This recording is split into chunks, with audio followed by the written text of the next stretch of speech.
Campus വിജ്ഞാനവിനിമയത്തിന്റെ കേവലനാമമല്ല. വിനാശത്തിന്റെ വിപ്ലവക്കൂട്ടങ്ങൾക്ക് തീരെഴുതിക്കൊടുത്ത നനഞ്ഞ മണ്ണല്ല. വിവരസാങ്കേതികത കൊണ്ട് വികാരപ്രകടനം തീർക്കുന്നവർക്കൊരുക്കിയ concrete ചത്വരങ്ങളല്ല. വിജ്ഞാനഗർഭം അടിവയറ്റിൽ ഒളിപ്പിച്ച് ഉത്തരവാദിത്തങ്ങളിൽ നിന്ന് കുതറിച്ചാടിയവരുടെ ഒളിസങ്കേതമല്ല. വിവസ്ത്രയാക്കപ്പെട്ട സംസ്കാരങ്ങൾക്ക് വിരുന്നൊരുക്കാനുള്ള വിനോദവേദിയല്ല. അല്ല, ഇതൊന്നുമല്ല ക്യാമ്പസ്. ക്യാമ്പസ് തിരിച്ചറിവുകളുടെ മഹാലോകമാണ്. അതെ, ക്യാമ്പസുകളാണ് തലമുറകൾക്ക് അറിവ് പകർന്നത്, സൌഹൃദങ്ങളുടെ ആഴം പഠിപ്പിച്ചത്, സഹിഷ്ണുതയുടെ അക്ഷരങ്ങൾ ഓതിയത്, സഹവർത്തിത്വത്തിന്റെ ഉണർത്തുപാട്ടു പാടിയത്. പക്ഷേ ഇന്നത്തെ ക്യാമ്പസ് തുണിയുരിഞ്ഞു നിൽക്കുന്നു. സമൂഹത്തിനു മുമ്പിൽ, മാധ്യമങ്ങൾക്കു മുമ്പിൽ മുഖം പൊത്തിക്കരയുന്ന രക്ഷിതാക്കളുടെ ശാപവാക്കുകൾക്ക് നടുവിൽ. എന്താണ് നമുക്ക് സംഭവിക്കുന്നത്? നമ്മളിൽ ചിലർ നമ്മുടെ സഹോദരിയുടെ ഉയിരിനുമീതെ ആഘോഷത്തിന്റെ രഥചക്രമുരുട്ടിയിരിക്കുന്നു. നമ്മളെപ്പോലെ സ്വപ്നങ്ങളുണ്ടായിരുന്നവൾ, പ്രതീക്ഷകളുടെ പുസ്തകങ്ങൾക്കു മുമ്പിൽ ഉറക്കമൊഴിച്ചവൾ, കൊലയാളി ജീപ്പുമായി മരണത്തിലേക്ക് ടയറുരുട്ടി നമ്മിൽ ചിലർ ചെകുത്താന്മാരായിരിക്കുന്നു. അഭ്രപാളിയിലെ നായകന്റെ കുപ്പായത്തിലെ എണ്ണക്കറുപ്പ് ഹൃദയങ്ങളിലേക്ക് ഏറ്റുവാങ്ങാൻ മാത്രം അവർ ഷണ്ഡീകരിക്കപ്പെട്ടിരിക്കുന്നു.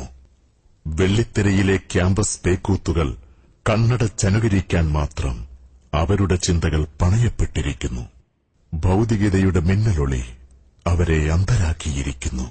സംഗീതത്തിന്റെ ശബ്ദഘോഷങ്ങൾ അവരെ ബധിരരാക്കിയിരിക്കുന്നു. അതെ, സിരകളിലോടുന്ന ലഹരി അവരുടെ ഓർമ്മകളെ കാർന്നു തിന്നിരിക്കുന്നു. അരുത്, അനുവദിക്കരുത്. നമ്മൾ ക്യാമ്പസുകൾക്ക് ചരമഗീതമെഴുതാൻ അരുകു നിൽക്കരുത്.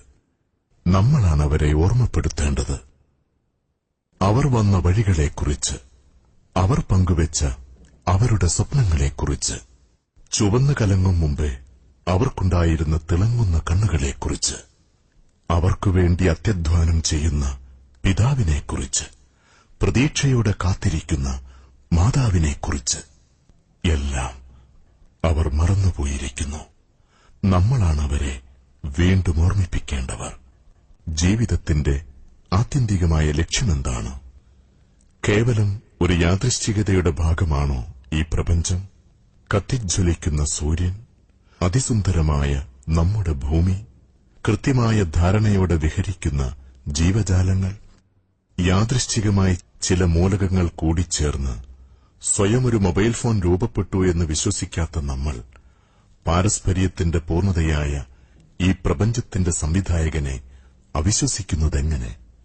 അതിസങ്കീർണമായ മനുഷ്യ ശരീരത്തെ കേറിമുറിച്ചു പഠിക്കുന്ന നമ്മൾ, കേവല യാദൃശ്ചികതയുടെ കള്ളിയിൽ വരവുവെച്ച് അത്യപാരനായ സ്രഷ്ടാവിനെ നിഷേധിക്കുന്നതെങ്ങനെ?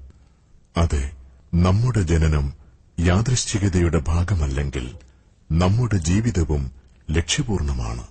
സത്യം, ജീവിതം നമുക്കുള്ള പരീക്ഷണമാണ്. നന്മതിന്മകൾക്കിടയിലൂടെയുള്ള യാത്ര. നന്മതിന്മകൾ മനുഷ്യന് തീരുമാനിക്കാനാവില്ല തന്നെ. ഒരാളുടെ നന്മ മറ്റൊരാൾക്ക് തിന്മയാകാം. ഒരു രാജ്യത്തെ തിന്മ അയൽ രാജ്യത്ത് നന്മയാകാം. മനുഷ്യന്റെ സൃഷ്ടാവ് നന്മതിന്മകൾ വേർതിരിച്ചു തന്നു. ഇതിനായി വേദഗ്രന്ഥങ്ങൾ അവതരിപ്പിക്കപ്പെട്ടു, പ്രവാചകന്മാർ നിയോഗിക്കപ്പെട്ടു. മണ്ണിൽ മാനവികതയുടെ സന്ദേശം പരന്നു. മനുഷ്യരെല്ലാം തുല്യരാണെന്ന മഹത്തായ സന്ദേശം. അവരിൽ സുകൃതം ചെയ്തവർ ഉന്നതരാണെന്ന പ്രതീക്ഷയുടെ സന്ദേശം. മനുഷ്യർ തന്റെ സൃഷ്ടാവിനെ മാത്രമേ ആരാധിക്കാവൂ എന്ന വർഗീയതയില്ലാത്ത സന്ദേശം. മരണത്തിനു ശേഷം കർമ്മങ്ങൾക്ക് പ്രതിഫലമുണ്ടെന്ന നീതിയുടെ സന്ദേശം. സുകൃതവാന്മാർക്ക് സമാധാനത്തിന്റെ സ്വർഗം, കുറ്റവാളികൾക്ക് യാതനകളുടെ നരകം. അതെ, മരണം വന്നെത്തുക തന്നെ ചെയ്യും.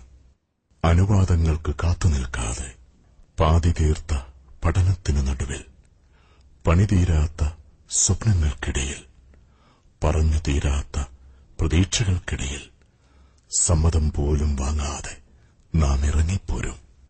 അതോടെ നമ്മൾ ഒറ്റയ്ക്കാവും, ആരുമുണ്ടാവില്ല കൂടെ. ഓമനിച്ചു വളർത്തിയ മാതാപിതാക്കൾ, സ്നേഹം പകുത്തു നൽകിയ കൂടപ്പിറപ്പുകൾ, ആർത്തലച്ചാഹ്ലാദിച്ച സഹപാഠികൾ, അനർഹമായി മനസ്സു പങ്കിട്ട പ്രാണപ്രേയസി. ഇല്ല, ആരുമുണ്ടാവില്ല കൂട്ടുകിടക്കാൻ നമ്മൾ ചെയ്ത കർമ്മങ്ങളല്ലാതെ. അതെ, ഇരുട്ടറയിൽ ഇരട്ടമുഖമഴിച്ചുവെച്ച് നമ്മൾ ഒറ്റയ്ക്കാകും. സഹജീവികളെ കബളിപ്പിക്കാൻ നമ്മൾ ഉപയോഗിച്ച നാട്യവേഷങ്ങളില്ലാതെ.